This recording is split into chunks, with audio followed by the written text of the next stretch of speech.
friends, welcome back to my Yuri's Craft. അപ്പോൾ ഇന്നത്തെ വീഡിയോയിൽ നമ്മൾ ഒരു അടിപൊളി റീസൈക്ലിംഗ് ഐഡിയ ആണ് ചെയ്യാൻ പോകുന്നത്. അപ്പോൾ ആർക്കും ഒരിക്കലും മനസ്സിലാവത്തില്ല നമ്മൾ എന്ത് റോ മെറ്റീരിയൽ ആണ് ഉപയോഗിച്ചിരിക്കുന്നതെന്ന്. അപ്പോൾ ഇത്ര ഒറിജിനാലിറ്റിയിൽ ഇത്ര മനോഹരമായ ഫ്ലവേഴ്സ് ഉണ്ടാക്കാൻ എടുത്ത റോ മെറ്റീരിയൽ എല്ലാവരും കണ്ടു ഞെട്ടിക്കോളൂ. ഇതാണ് നമ്മുടെ വെളുത്തുള്ളിയുടെ തൊലിയാണ്. അപ്പോൾ ഈ വെളുത്തുള്ളിയുടെ തൊലി എന്ന് പറയുമ്പോൾ നമ്മൾ രണ്ട് രീതിയിൽ എടുക്കണം. അകത്തേതും പുറത്തേതും മാറ്റി മാറ്റി എടുക്കണം. പിന്നെ നമുക്ക് ഇതേപോലത്തെ അല്ലികൾ വേണം. പിന്നെ ഒരു ടിഷ്യൂ പേപ്പറിൻ്റെ ചെറിയ പീസ്, നമ്മുടെ ഗ്രീൻ പേപ്പർ, അതായത് ക്രേ പേപ്പേഴ്സ് വേണം. പിന്നെ യെല്ലോ കളറിൽ ഇതേപോലെ ഡാർക്ക് ആയിട്ടുള്ള ഒരു ക്രേ പേപ്പർ വേണം. അപ്പം നമുക്ക് ആദ്യമായിട്ട് ഈ ഒരു യെല്ലോ കളറിൻ്റെ ക്രേ പേപ്പർ ഈ രണ്ട് സൈഡ് ഇതേപോലെ തിന്നായിട്ട് ചെറിയ സ്റ്റെപ്സ് ആയിട്ട് നമ്മളൊന്ന് കട്ട് ചെയ്ത് കൊടുക്കുക. അപ്പോൾ രണ്ട് സൈഡിലും നമ്മൾ ഇതേപോലെ കട്ട് ചെയ്തെടുക്കണം. അപ്പോൾ ഞാൻ ഇതിൻ്റെ ഇതെങ്ങനെയാണ് ചെയ്യുന്നതെന്നുള്ള വീഡിയോ ഡീറ്റെയിൽ ആയിട്ട് ഞാൻ എൻ്റെ നേരത്തെ ഫ്ലവർ മേക്കിംഗ് വീഡിയോസിൽ കാണിച്ചിട്ടുണ്ട്. അപ്പോൾ പഴയ വീഡിയോസൊക്കെ കാണാനെല്ലാം മറക്കരുത്. അപ്പോൾ ഇതേപോലെ രണ്ട് സൈഡും മടക്കി എടുത്തിട്ട് ഓരോന്നായിട്ട് ചുരുട്ടിയെടുത്തതിന് ശേഷം നമുക്ക് ഇതേപോലെ സെൻറ്ററിലൊന്ന് മടക്കി വെക്കുക. അപ്പോൾ ഈ സെൻറ്ററിൽ ഇങ്ങനെ മടക്കി വെക്കുമ്പോൾ നമുക്ക് കുറച്ചും കൂടെ തിക്കായിട്ട് ഈ അല്ലികൾ കിട്ടും. അതിന് വേണ്ടിയിട്ടാണ്. അപ്പോൾ ഞാനിത് ഓൾറെഡി ഇവിടെ ചെയ്ത് വെച്ചിട്ടുണ്ട്, ഈ ഒരു അല്ലി. അപ്പോൾ ഇതേപോലെ നിങ്ങളും ചെയ്ത് വെച്ചേക്കുക. മെഷർമെൻറ്റ് ഞാൻ താഴെ കാണിച്ചിട്ടുണ്ട്. അപ്പോൾ ഇങ്ങനെ മടക്കി എടുത്ത് വെച്ചതിന് ശേഷം അതിനെ നടുക്ക് വയ്ക്കാൻ വേണ്ടിയിട്ട് നമുക്ക് ഒരു അല്ലി ഒരു മൊട്ട് പോലെയുള്ള ഒരു പീസ് നമുക്ക് ഉണ്ടാക്കിയെടുക്കണം. അപ്പോൾ അതിന് വേണ്ടിയിട്ട് ആദ്യം നമുക്ക് ഈ ഒരു വയർ എടുക്കുക. അപ്പോൾ എല്ലാവർക്കും അറിയാൻ നമ്മുടെ ഫ്ലോറൽ വയർ നമുക്ക് അറിയാവുന്നതാണ്. അപ്പോൾ ഈ ഫ്ലോറൽ വയർ ഒന്ന് ഗ്രീൻ ടേപ്പ് വെച്ച് ചുറ്റിയെടുക്കാം. അപ്പോൾ അതേപോലെ തന്നെ നമുക്ക് ഈ അല്ലികൾ രണ്ട് പീസ് രണ്ടായിട്ട് നടുക്കൂടെ ഒന്ന് കട്ട് ചെയ്ത് വെക്കാം. അപ്പോൾ നമുക്ക് ഈസി ആവും ഒട്ടിക്കാൻ വേണ്ടിയിട്ട്. അപ്പോൾ നമുക്ക് ചെറിയൊരു ടിഷ്യൂ പേപ്പർ ഇതേപോലെ എടുത്തിട്ട് നിങ്ങൾക്ക് ഇഷ്ടമുള്ള രീതിയിൽ ചെറിയൊരു പൂമൊട്ട് പോലെ, ഒരു റോസാപ്പൂവിൻ്റെ ഒരു ബഡ് പോലെ, നടുക്കുള്ള ബഡ് അതുപോലെ ഒന്ന് ചെറുതായിട്ടൊന്ന് ചുറ്റി ഒട്ടിച്ചെടുക്കുക. അപ്പോൾ ഇതിന് കവർ ചെയ്യാൻ വേണ്ടിയിട്ട് നമുക്ക് ഈ ലെമൺ യെല്ലോയുടെ ആ പീസ് എടുക്കുക. അതിനുശേഷം നടുക്കൂടെ ഒന്ന് ട്വിസ്റ്റ് ചെയ്തിട്ട് ഫോൾഡ് ചെയ്യുക. ഇതേപോലെ ഒന്ന് സ്ട്രെച്ച് ചെയ്തെടുക്കാം. അതിനുശേഷം അതിൻ്റെ നടുക്കൂടെ താഴത്തെ പീസിനകത്തോട്ട് ഗം തേച്ചിട്ട് മുകളിലത്തെ പീസ് അതിൻ്റെ മുകളിൽ കൂടി വെച്ച് കവർ ചെയ്തിട്ട് വേണം നമുക്ക് ഒട്ടിച്ചെടുക്കാനായിട്ട്. അപ്പോൾ ഇങ്ങനെ ചെയ്യുമ്പോൾ നമുക്ക് ഒരു ബഡിൻ്റെ ഷേപ്പ് നമുക്ക് ഈസി ആയിട്ട് കിട്ടും.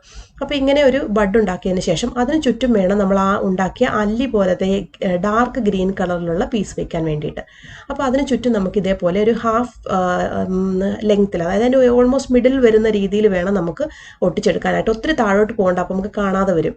അപ്പോൾ നമുക്ക് ഈ ഒരു ടിപ്പ് ഏകദേശം ആ മൊട്ടിൻ്റെ ടിപ്പിനോട് അടുത്ത് വരുന്ന രീതിയിൽ വേണം ഹൈറ്റിൽ നമുക്ക് അഡ്ജസ്റ്റ് ചെയ്ത് ഇതേപോലെ ഒന്ന് ഒട്ടിച്ചെടുക്കാം. അപ്പോൾ ഇങ്ങനെ ഒട്ടിച്ചെടുത്തതിന് ശേഷം നമുക്ക് ആവശ്യമുള്ളത്ര ലെങ്ത്തിലുള്ളത് വെച്ച് ഒട്ടിച്ചതിന് ശേഷം നമുക്ക് കട്ട് ചെയ്ത് കളയാവുന്നതാണ്. നമുക്ക് അടുത്ത പീസിന് വേണ്ടി നമുക്ക് യൂസ് ചെയ്യാം. അപ്പോൾ എൻ്റെ വീഡിയോ കുറച്ച് ഷേക്ക് ആയിട്ടുണ്ട്, എല്ലാവരും ക്ഷമിക്കണം. ഓക്കെ, അപ്പോൾ ഈ ഒരു പീസ് നമുക്ക് ഇതേപോലെ കട്ട് ചെയ്തെടുത്തതിന് ശേഷം ഒന്നും കൂടെ ഒന്ന് ഫിക്സ് ചെയ്തെടുക്കുക. ഫിക്സ് ചെയ്തെടുത്തതിന് ശേഷം അതിന് ചുറ്റും വീണ്ടും നമുക്ക് ഈ ബ്ലാക്ക് കളറിലുള്ള അല്ലികൾ, ഇപ്പോൾ ബ്ലാക്ക് തന്നെ വേണം എന്നില്ല, ഞാനിപ്പോൾ ഇവിടെ ഈ ഒരു കളർ കോമ്പിനേഷൻ എടുത്തത് കൊണ്ടാണ് അതിന് കുറച്ചും കൂടെ മാച്ചിങ് ആയിട്ടുള്ളത് ഈ ഒരു ബ്ലാക്ക് കളർ ആയതുകൊണ്ടാണ് ഞാൻ അങ്ങനെ ഉപയോഗിച്ചിരിക്കുന്നത്. അപ്പോൾ ഈ ഒരു ബ്ലാക്ക് അല്ലി ഇതേപോലെ തന്നെ നമുക്ക് ഒട്ടിച്ചെടുക്കാം.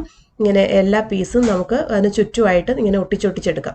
അപ്പോൾ കുറച്ച് ഡിസ്റ്റൻസ് വിട്ടിട്ട്, നമുക്ക് ഒത്തിരിയൊന്നും വേണ്ട, ഒരു 6 to 7 പീസ് അല്ലെങ്കിൽ ഒരു 8 പീസൊക്കെ മതി. അപ്പോൾ നമുക്ക് കുറച്ചും കൂടെ വേണം എന്നുണ്ടെങ്കിൽ നിങ്ങൾക്ക് എത്ര വേണമെങ്കിലും ഒട്ടിച്ചെടുക്കാവുന്നതാണ്. അപ്പോൾ ഈ ഒരു പീസ് മതിയാവും. ഇതേപോലെ നമുക്ക് എല്ലാം ഒന്ന് ഒട്ടിച്ചെടുക്കാവുന്നതാണ്.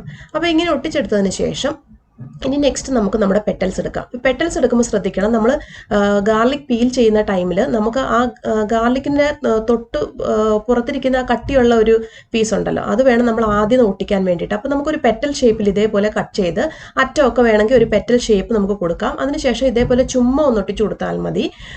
അപ്പം അതിനകത്ത് നമ്മൾ ഈ ഗാർലിക് പീൽ ചെയ്യുമ്പോൾ ഏറ്റവും ഔട്ട് സൈഡിലുള്ള കനം കുറഞ്ഞ ഒരു പീസ് ഉണ്ടല്ലോ, അപ്പം നമ്മളത് പീൽ ചെയ്യുന്ന ടൈമിൽ ചുമ്മാ ചെറവറ കട്ട് ചെയ്ത് കളയരുത്. കുറച്ച് സൂക്ഷിച്ച് വളരെ ഭംഗിയായിട്ട് കട്ട് ചെയ്തെടുക്കാൻ ശ്രദ്ധിക്കുക. അത് പൊളിച്ചെടുത്താൽ മതി. വൃത്തിയായിട്ട് പൊളിച്ചെടുത്താൽ നമുക്ക് ഇതേപോലെ പെറ്റൽസ് നാച്ചുറലി നമുക്കൊരു പെറ്റൽ ഷേപ്പ് കിട്ടുന്നതായിരിക്കും. അപ്പോൾ ഇതേപോലെ കട്ടിയുള്ള പീസൊക്കെ ആദ്യം ഒരു ലെയർ ഒന്ന് ഒട്ടിച്ചു കൊടുക്കുക. അപ്പോൾ ഈ ഒരു ലെയർ ഇങ്ങനെ കട്ടിയുള്ള പീസ് ഒട്ടിച്ചതിന് ശേഷം നമുക്ക് കട്ടിയില്ലാത്ത ഏറ്റവും പുറത്തുള്ള, അതായത് നമ്മൾ ശരിക്കും ഉള്ളിത്തൊലി എന്ന് പറയുന്ന പോലെയുള്ള ആ ഒരു ട്രാൻസ്പെറൻ്റ് ആയിട്ടിരിക്കുന്ന ഒരു കനം കുറഞ്ഞ തൊലിയുണ്ട്. അപ്പോൾ ഒത്തിരി അങ്ങ് പൊടിഞ്ഞു പോകുന്നതൊന്നും എടുക്കരുത്. അപ്പോൾ നമ്മൾ ഉണ്ടാക്കി കുറച്ചാളൊന്നും വെച്ചേക്കാൻ പറ്റത്തില്ല. അപ്പോൾ ഇച്ചിരി ഹെൽത്തി ആയിട്ടുള്ള കുറച്ച് നല്ല പീസസ് ഒക്കെ എടുക്കുക.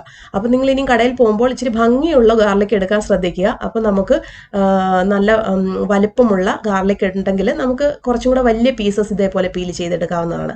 അപ്പോൾ ഇതേപോലെ കട്ട് ചെയ്ത് ഓരോ പീസും നിങ്ങളുടെ മനോധർമ്മത്തിനനുസരിച്ച് ഓരോ ഡിഫറെൻറ്റ് ഷേപ്പിലുള്ള പെറ്റൽസ് നിങ്ങൾക്ക് കിട്ടും. അപ്പോൾ അതുപോലെ നമുക്കൊന്ന് ഇതിന് ചുറ്റും ഒട്ടിച്ചു കൊടുക്കുക. അപ്പോൾ നമ്മുടെ ഒരു ലെയർ കംപ്ലീറ്റ് ആയി.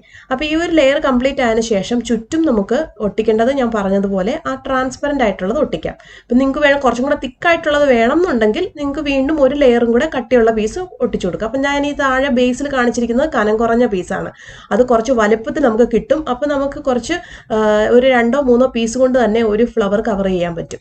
അത് ലെയർ ബൈ ലെയർ ആയിട്ട് നമുക്കൊരു 2-3-4 ഇഷ്ടമുള്ളത്രയും നമുക്ക് ഒരു താമരപ്പൂ പോലെ തന്നെ നമുക്ക് ഇങ്ങനെ വിരിഞ്ഞു വരും ആ പെറ്റൽസ്, വലിയ പെറ്റൽസ്. അപ്പോൾ അത് വളരെ ഈസി ആയിട്ട് നമുക്ക് ഒട്ടിച്ചെടുക്കാം. ഇതായി കണ്ടില്ലേ? അപ്പോൾ ഇതിൻ്റെ അറ്റമൊക്കെ നിങ്ങൾക്ക് വേണമെങ്കിൽ ഇച്ചിരി സ്ട്രെയിറ്റ് ആയിട്ടൊക്കെ ഇരിക്കുന്നതുണ്ടെങ്കിൽ നിങ്ങൾ ചെറുതായിട്ടൊന്ന് റൗണ്ട് ഷേപ്പിലൊക്കെ ഒന്ന് കൊടുക്കുക. അത്ര കട്ടിംഗ് ഒന്നും വേണ്ടി വരത്തില്ലെന്നാണ് എനിക്ക് തോന്നുന്നത്. അതാ ബാക്ക് സൈഡ് നോക്കിയേ, ഒരു ബാക്ക് സൈഡ് നോക്കുകയാണെങ്കിൽ ശരിക്കും ഒരു വെളുത്തുള്ളി കമത്തി വെച്ച പോലെ തന്നെയുണ്ട്. എന്നാൽ ഇതിൻ്റെ മുകൾ ഭാഗം നല്ല ഭംഗിയുള്ള ഒരു ഫ്ലവറായി. ഇനി നമുക്ക് ചെറിയ പീസ് ഗ്രീൻ കളർ ലീവ്സ് നമുക്ക് കട്ട് ചെയ്തെടുക്കാം. നമുക്ക് ഗ്രീൻ കളർ ലീവ്സും കൂടെ വരുമ്പോഴാണ് ഒരു ഭംഗി. അപ്പോൾ ഇത് ഈ പുല്ലിൻ്റെ ഇല പോലെയുള്ള ഒരു തരം ലീഫാണ്. ഞാൻ നേരത്തെ വീഡിയോസിലൊക്കെ ഇത് കാണിച്ചിട്ടുണ്ട് ഇങ്ങനെ എങ്ങനെയാണ് കട്ട് ചെയ്യുന്നത്. അറ്റം മാത്രം നമ്മളൊന്ന് ജസ്റ്റ് നടുക്കൂടെ മടക്കിയിട്ട് ഒരു അറ്റം മാത്രം ഷാർപ്പായിട്ട് കട്ട് ചെയ്തെടുത്താൽ മതി. അതിനുശേഷം ഒരു ഗ്രീൻ ടേപ്പ് ഒട്ടിക്കുക. അതിന് ഗ്രീൻ ടേപ്പ് ഒട്ടിച്ചതിന് ശേഷം ഇടയ്ക്കിടയ്ക്ക് ഈ ലീവ്സ് വെച്ചിട്ട് നമ്മൾ ചുറ്റി എടുക്കണം. അപ്പോഴാണ് അതിൻ്റെ ഒരു നാച്ചുറൽ ലുക്ക് കിട്ടുന്നത്. അപ്പോൾ ഇതേപോലെ നിങ്ങൾ എല്ലാ ഫ്ലവേഴ്സും തയ്യാറാക്കിക്കോളൂ.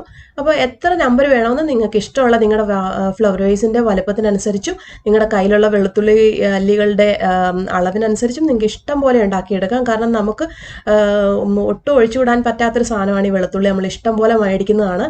അപ്പോൾ ഇനി മുതൽ വെളുത്തുള്ളി പൊളിച്ചു വെക്കുമ്പോൾ അതിൻ്റെ തൊലിയൊന്നും കളയണ്ട, സൂക്ഷിച്ചു വെക്കുക. ഇതേപോലത്തെ മനോഹരമായ ഫ്ലവേഴ്സ് ഉണ്ടാക്കി നിങ്ങളുടെ വീട്ടിലുള്ളവരൊക്കെ ഞെട്ടിക്കുക. അപ്പോൾ എല്ലാവർക്കും വീഡിയോ ഇഷ്ടപ്പെട്ട് കാണുമെന്ന് വിചാരിക്കുന്നു. എല്ലാവരും ട്രൈ ചെയ്ത് നോക്കുക, നിങ്ങളുടെ അഭിപ്രായങ്ങൾ അറിയിക്കുക. നിങ്ങൾക്ക് ഈ വീഡിയോ ഇഷ്ടപ്പെട്ടെങ്കിൽ ഞങ്ങളുടെ ചാനൽ സബ്സ്ക്രൈബ് ചെയ്യാൻ മറക്കരുത്, ഷെയർ ചെയ്യുക. Thank you so much. By.